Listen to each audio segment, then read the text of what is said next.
So this should be very quick and short. Father in heaven said to every teacher and to every lecturer that was wicked to my children, to any of my children, you flogged them with wicked intentions and you reveled in it. You slept with them or cajoled them to allow them pass a course. You spoke ill of them just because you didn't like them. You withheld success from them just because you thought you had power. Father in heaven says, the Lord of heaven's armies, the Lord of all spirits, says I should tell all lecturers and all teachers that your children will eat it. Whatever you sow, you will reap. I wrote this down, but I had to memorize it because I'm using my phone to record. And he said that for your children that will know him, if they come to him to ask for mercy, he will listen and they will be spared.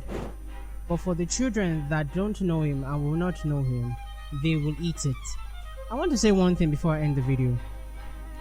It's like teachers/parents, you tend to forget that you have children. You tend to forget that there's a Father in heaven that watches over those little kids that you treat with contempt. I do not understand. It's like somehow they just forget. And God sent me to remind you. There's a way out for you children, for your children. God said if you go back to him and apologize and ask for mercy humbly on behalf of your parents, he will spare you. And once he has spared you, you must be very careful in your actions so that you don't repeat the mistakes your parents have made. I myself, when God told me this, I had to go and meet Father to ask for mercy on behalf of my parents, whatever they have done. So if the person that God is sending to tell you this, myself has to go and meet God, go and meet God. But for parents,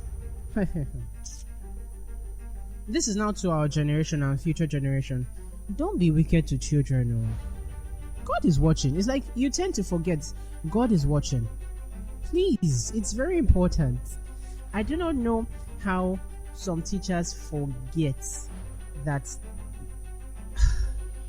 whatever you sow, you reap. Whenever you're doing some things, always think about your children. Think ahead of your future. Don't just think about now. Because you might not be the one to reap it, but your children will reap it.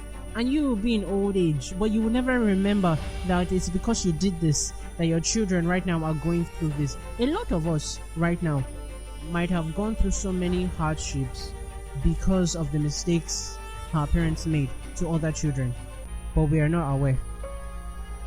That's where God comes in. Oh, there's a way out for the children. If you do this, God will hear you and God will spare you. But for the children that do not know God, they will eat it. Oh, they will eat it. You're welcome. Have a nice day.